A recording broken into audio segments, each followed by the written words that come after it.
안녕하십니까. 혼란한 정치 시사 이슈를 술술 풀어보는 송국근의 혼술이 보내드리는 대승판 들여다보기 대들보 11월 7일 일요일에 인사드립니다.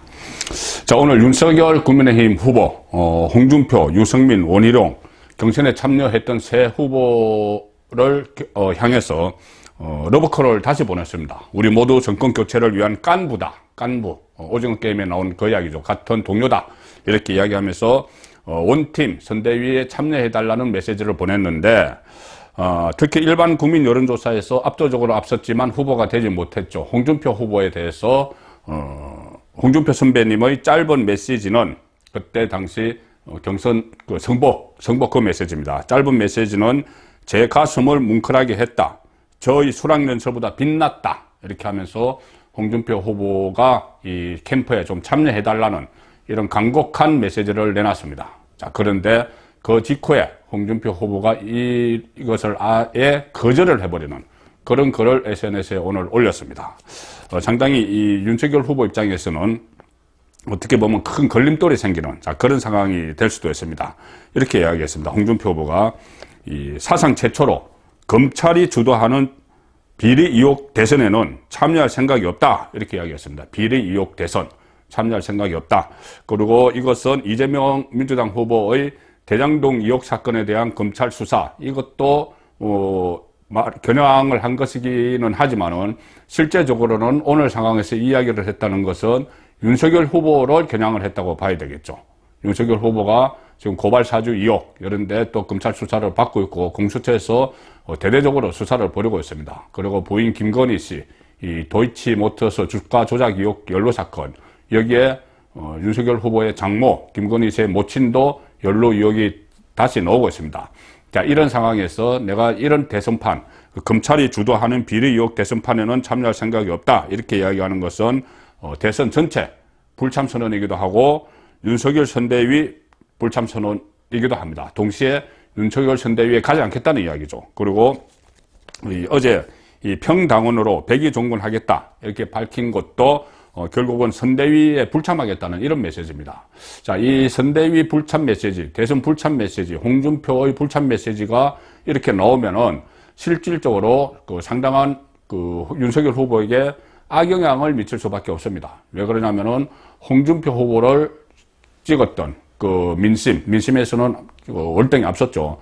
그 민심, 특히 2030 세대들에게 주는 이 효과, 홍준표의 역작용, 이런 것들이 윤석열에게는 상당히 부담으로 될 수가 있습니다.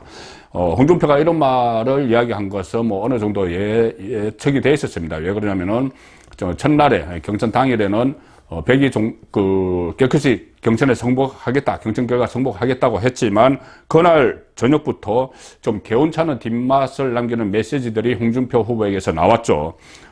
이번에는 민심과 거꾸로 간 당심이다. 본인이 민심 일반 여론조사에서는 크게 이겼는데 당심에 50, 60, 70 세대 이상 때문에 이 당이 오히려 민심을 거역했다. 이런 메시지를 내놨습니다. 그리고 본인이 26년 동안 헌신한 당에서 헌신짝처럼 내팽개침을 당했다. 이런 이야기도 했습니다. 자, 그래서 결국 이 홍준표 리스크가 윤석열 대선 가도에 최대의 걸림돌이 될 수도 있는 그런 상황이 됐습니다. 왜 그렇게까지 제가 문제를 심각하게 보느냐 하면은 이 홍준표 후보를 지지했던 일반 여론조사에서도 그렇고 책임당원 투표에서도 홍준표 후보를 지지했던 세대는 2030, 40 세대인데, 자, 2030, 특히 2030 세대에서 상당히 반발이 심합니다. 일반 국민 여론조사에서는 잘 잡히지 않지만 반발이 책임당원 투표를 했던 2030이 지금 국민의힘 게시판에 이 홍준표가 일반 국민 여론조사에서 이기고 이 당심에서 져서 후보가 되지 못한 데 대해서 불만을 토로하면서 집단으로 탈당을 해버리는, 그때 아마 27만 명이 새로 들어왔을 때, 그때 2030이 많이 들어왔죠. 그 홍준표를 찍기 위해서 들어왔던 책임당원들이 탈당을 하는 이런 사태가 지금 벌어지고 있습니다. 윤석열 선출에 대한 후유증, 이렇게도 볼 수가 있습니다. 2030 탈당 러시가 일어나고 있고, 이 탈당계, 본인이 당해낸 탈당계를 인정사수로 찍어서 이렇게 막 올립니다. 올리는 건 다른 사람들도 같이 동반 탈당하자는 이야기죠. 그리고 당원 게시판에는 우리가 역선택하는 위장당원으로 매도됐다 이런 이야기까지 나오고 윤석열 후보가 한번 위장당원이라는 이야기를 했었죠. 그리고 차라리 우리가 본선에서는 윤석열 찍기보다는 이재명을 찍거나 기권을 해버리겠다 뭐 이런 글들이 막 올라오고 있습니다. 자, 그래서 이런 분위기에 기름을 부은 것이 홍준표 의원의 대선 불참 선언, 그리고 선대위 불참 선언이죠. 자, 이 상황에서 가장 윤석열에게 시급한 일은 이제 홍준표를 설득을 해야 되는 일입니다.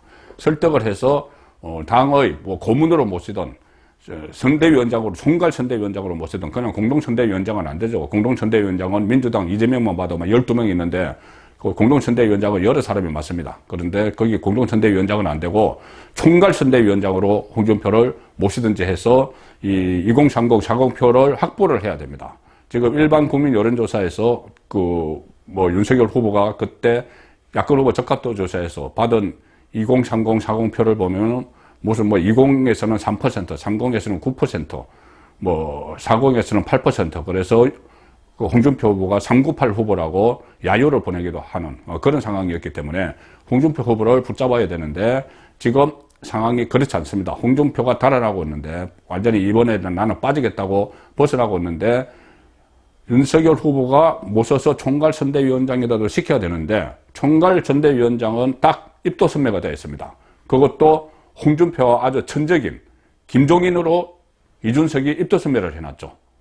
조공을 바쳐서라도 모셔와야 된다, 모셔오겠다 해서 마치 윤석열도 거기에 지금 동의를 해서 김종인이 15일날 출판 기념회를 갖고 그 이후에 짜잔 하고 그 킹메이커로 딱 정권을 가지고 총괄선대위원장으로 등극을 하는 그런 시나리오들이 이준석을 중심으로 해서 나오고 있고 윤석열도 여기에 대해서는 뭐라고 아직 입장을 밝히지 않고 있습니다.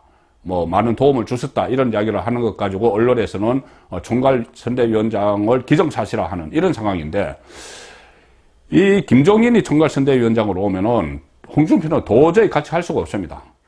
총괄선대위원장도 그렇고 고문도 그렇고 전혀 지금 나 이번 그 대선에 나 간섭 안 해 이러고 빠져나갔는데 올 수가 없습니다. 김종인 딱 앉아있으면. 왜 그러냐면은 두 사람은 천적이죠. 김종인이 노태우 정부 시절에 경제수석을 하면서 동아은행으로부터 비자금 뇌물을 받아서 구속된 적이 있습니다. 그때 구속시키는 결정적인 계기, 뇌물을 받았다고 실토를 받은, 자백을 받은 검사가 홍준표 검사였습니다. 홍준표 검사였기 때문에 홍준표와 김종인은 악연이고 그 다음에 김종인이 비대위원장, 국민의힘 비대위원장을 맡고 있을 때 홍준표가 대선에 출마하기 위해서 그렇게 복당을 하려고 노력을 해도 김종인이 막았죠. 복당을 안 시켰습니다. 그래서 김종인 체제가 끝난 다음에 겨우 복당을 했습니다. 그래서 이렇게 복당 과정이 늦었기 때문에 이번에 책임당은 이 경합에서 윤석열에게 뒤진 그런 측면도 있는 것이죠. 그래서 홍준표 입장에서 보면은 김종인이 본인의 대권 가드를 막은 사람이 되는 겁니다. 그런데 김종인이 총괄선대위원장이 딱 윤석열의 총괄선대위원장이 앉아있는데 홍준표가 거기 들어갈 수가 없죠. 그렇게 되면 홍준표는 지금 기조를 그대로 유지해서 밖에 나와 있습니다. 밖에 나와 있으면 홍준표를 지지했던 사람들은 이 게시판에 올라오는 것처럼 아예 이재명을 찍거나 아니면은 투표장에 안 가겠다는 거죠. 이런 분위기가 앞으로 좀 누그러질 수도 있지만 또 계속 김종인이 이 홍준표에 대해서 배척을 하고 홍준표가 밖에 나가 있으면은 어느 정도가 아니고 상당한 부분 대선 본선에 영향을 미칠 수 있는 그런 상황으로 지금 가고 있습니다. 김종인 킹메이커 자임하면서 지금 등판 수순을 받고 있고 이준석은 총괄선대위원장 입도선매를 한 이런 상황에서 윤석열은 정말 이 상황 판단을 제대로 해야 됩니다. 제대로 해서 이 당권을 장악을 해야 됩니다. 지금 당원 당규에 보면은 당 후보가 대선 후보가 선출되면은 당 대표에 우선해서 당권을 다 지도록 당무 전반을 관리하도록 돼 있죠. 그런데 지금 이준석은 그러지 않기 위해서 오히려 영향력을 계속 행사하기 위해서 김종인을 내세워서 총괄선대위원장으로 만들고 본인은 대표 자리에서 대통령 선거와 같이 치러지는 5개 지역 국회의원 보궐선거, 재보궐선거 여기에 대한 공천권을 확보하려고 하고 내년 6월 지방선거를 앞두고 시험을 보더니 하면서 지방선거 공천권까지도 본인이 장악을 하려고 하고, 또 이 대선판은 이 김종인이 앞장서서 움직이도록 이 설계를 하고 있는 것이죠. 이 설계의 핵심은 어떻게 보면은 이준석 입장에서는 정권 창출 이것보다는 본인의 야권에서의 입지 이것이 더 중요하다고 본인이 판단하기 때문에 지금 김종인 뭐 조공을 바쳐서라도 모셔와야 된다 이런 이야기하고, 본인이 재보궐선거 공천에 관여하기 위해서 무슨 뭐 조직위원장 뭐 공모 절차를 벌이고 대선 후보 출퇴기 전에 또 뭐 내년 그 지방선거와 관련해서 시험을 본다 뭐 이런 것도 구체화시키고 이러고 있는 것이죠. 이 상황에서 윤석열, 정치 초보자 윤석열이 자칫 삐끗하면은 이 노련한, 노회한 여야를 넘나들면서 5번이나 보수 진보를 넘나들면서 비례대표 국회의원을 하고 비대위원장 전문 15일 날 출간되는 책 제목도 뭐 비대위원장 김종인입니다. 자, 이런 노회한 인물의 이 정치술, 그리고 그거를 멘토로 삼는 이준석의 당대표 지위, 권한, 여기에 윤석열 대선 후보가 휘둘려 버릴 수가 있습니다. 휘둘리면은 결과적으로는 아주 대선에서 좋지 않은 영향을 미치게 되겠죠. 그래서 일단 김종인이 오면은 홍준표는 완전히 포기해야 되는 상황입니다.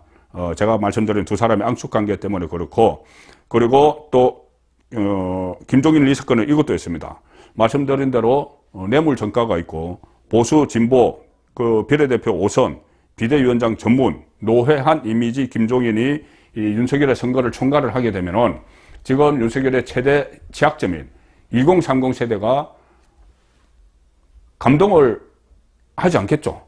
그 노회한 김종인이 또 딱 그 선대위원장으로 정권을 가지고 윤석열을 마치 조종하는 것처럼 그렇게 앉아있으면은 2030 표를 받을 수가 없습니다. 뭐 이준석이 뭐 받는다고 하는데, 이준석은 그것보다는 지금 연불보다는 제밥 완전히 공천권에 매달려 있기 때문에 이 선거 총괄은 본인의 멘토인 김종인에게 지금 맡겨놓은 상황입니다. 그래서 오히려 2030을 잡는 데는 이 김종인의 역할이 더 부정적으로 작용을 할 수밖에 없는, 자, 그런 상황이 되고 있습니다.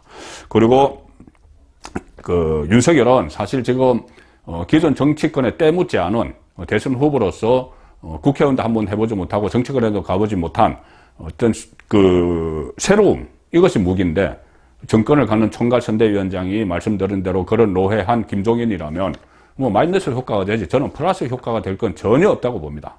단지 김종인의 뭐 노련한 정치술로 해서 어떻게 저렇게 뭐 선거를 유리한 국면으로 이슈를 뭐 선점을 한다든가 이런 것 때문에 장점으로 치는 모양인데, 지금은 그런 것보다는 김종인의 그런 지금까지의 경력, 노회함 이런 것이 오히려 마이너스 효과가 될 것이다. 저는 그렇게 판단을 합니다. 그리고 김종인이 만약에 총괄선대위원장인데 이 카드를 또 폐기하면은 김종인 키죠. 이준석이 크게 반발을 하겠죠. 아마 방송 출연 같은 것을 하면서 오히려 본인 자기의 그 당의 대선 후보에 대해서 비판을 막 할지도 모릅니다. 자, 이렇기 때문에 이준석을 확실하게 제압을 해야 됩니다. 윤석열 입장에서는 당무 실권을 확실하게 장악을 해서 당헌 당규에 따라서 윤석열 본인이 공천권도 다 행사하고 이런 식으로 정해진 규정에 따라서 이렇게 어떻게 보면 독하게 이 당을 장악을 해나가는 그런 일을 하지 않으면은 이 김종인, 이준석 라인에게 휘둘리게 되는, 자, 그런 상황이 충분히 지금 예상이 되는 일이죠. 그리고 또 하나, 이 김종인, 이준석 체제에게 이 당 운영의 대선 그 준비의 주도권을 뺏기게 되면은 윤석열이 또 하나 큰 리스크를 얻습니다. 뭐냐 하면은 홍준표보다 더 큰 리스크가 될지도 모릅니다. 바로 안철수 리스크죠. 안철수 국민의당 대표 지금 대선에 출마하고 완주하겠다. 내가 왜 삼지대냐, 일지대다. 단일화 절대 없다. 이렇게 앞으로 치고 나갈 기세인데, 지금 일반 그 여론조사에서 대선 후보 지지율에서 한 10% 정도까지 막 나옵니다. 사자 대결할 때 심상정까지 해서. 그런데 앞으로 더 나올 수도 있고, 아니면 10% 정도 또는 5%만 대선 본선에서 안철수에게 가더라도, 안철수는 이미 보수 사람입니다. 그때 오세훈과 단일화도 하고 합당까지 추진했기 때문에. 그러면은 보수표 5% 정도만 안철수에게 가버려도 윤석열은 상당히 위험합니다. 이재명과 박빙의 승부를 벌일 텐데 그런 상황에서 김종인, 이준석이 있으면 안철수는 절대 같이 할 수 없는 그런 상황이 또 돼버리는 거죠. 그 윤석열과 같이 할 수가 없게 됩니다. 아시다시피 김종인은 안철수와 또 이준석은 안철수와 아주 악연이 깊습니다. 한때 10년 전에는 김종인이 이준석의 멘토라고 자임을 했지만은 차이가 틀어지고 나서는 최근에는 뭐 정신이 이상한 사람 같아. 뭐 대선을 포기한 거 아니냐. 이런 식으로 완전히 안철수를 무시를 합니다. 그리고 나이 어린 이준석은 안철수를 향해서 과거에 뭐 욕설을 사석에서 해서 당의 징계를 받았고 본인이 서울 노원병 국회의원 선거에서 2번이나 지고 뭐 공천에서도 배제되고 막 이런 일 때문에 아주 사감이 많이 쌓여 있습니다. 그래서 지금도 절대로 안철수와 단일화할 필요가 없다. 뭐 이런 이야기까지 이준석, 김종인 라인이 하고 있기 때문에 안철수 독자 행보, 대선을 완주하는 것을 이 사람들이 들어왔으면 막을 수가 없습니다. 그러면 그 피해는 누구에게 가느냐? 고스란히 대선 후보인 윤석열에게 가는 것이죠. 특히 김종인, 이준석 이 두 사람이 서로 개인 감정으로 안철수와의 이 후보 단일화를 봉쇄할 그럴 가능성이 큽니다. 그래서 이 당 내부 인사들도 이런 우려를 상당히 많이 합니다. 국민의힘에서는. 그런데 이런 걱정을 하는 사람들에게 이준석은 최근에 뭐 이런 말까지 했죠. 안철수의 거강꾼을 자처하는 이들을 일벌백계 하겠다. 이렇게 뭐 엄포까지 놓으면서 안철수 이야기는 아예 꺼내지도 마라. 당내에서. 자, 이런 분위기로 안철수와의 단일화. 제가 일전에 서종욱 변호사도 이야기했듯이 단일화가 어렵고 단일화를 안 하면 지게 될 가능성까지 있으면은 공동정부라도 구성을 해야 된다. 안철수와 DJ 비아나처럼 안철수에게 뭐 책임 총리를 주든지 단일화에서 안 된 사람에게 책임 총리를 주고 된 사람이 단일 후보로 나서든지 공동정부까지도 해야 된다. 뭐 이런 이야기가 당내에서 나오는데 그런 사람들을 안철수의 거강꾼 이렇게 매도를 하면서 이준석이 그 벽을 치고 있습니다. 자, 이 상황에서 아마 윤석열은 이런 상황을 장악을 하지 못하게 되면은 김종인, 이준석 라인에 휘둘러서 선거를 망칠 가능성도 있다. 자, 그것이 지금 초반부터 나오는 우려입니다. 산전수전 다 겪은 로회한 김종인, 그리고 당대표 지위를 갖고 있는 이준석, 이 두 사람이 정치 초보 대선 후보, 윤석열을 입맛대로 막 조정을 지금 하려고 하고, 지금도 이미 하고 있습니다. 뭐 공천 문제도 그렇고, 선대위 구성 문제는 순전히 대선 후보에게 다 맡겨야 되는데, 당대표가 이미 뭐 입도 선배한 것처럼 그렇게 이야기하고, 뭐 김종인도 본인이 이미 총괄선대위원장 된 것처럼, 뭐 정권을 가진 위원장이 된 것처럼, 그렇게 언행들을 하고 있습니다. 이렇게 되면 잘못하면 정치 초보 대선 후보 윤석열이 휘둘리고 선거까지 다 망칠 수도 있는 이 상황이 되어 있는 것이죠. 그리고 이 경우에는 윤석열에게 가장 필요한 인물, 지금 당장 가장 필요한 인물, 홍준표, 안철수 둘 다 잃게 됩니다. 김종인, 이준석 두 사람 때문에. 자, 이 상황에는 어떻게 해야 되겠습니까? 두 사람을 끌어안기 위해서는 두 사람을 쳐내는 수밖에 다른 방법은 없습니다. 자, 윤석열이 어떻게 이 상황을 정권 교체에 유리하게 만들지, 윤석열의 첫 번째 시험 무대가 되고 있는 것 아닌지 생각이 듭니다. 중국권의 대들보였습니다.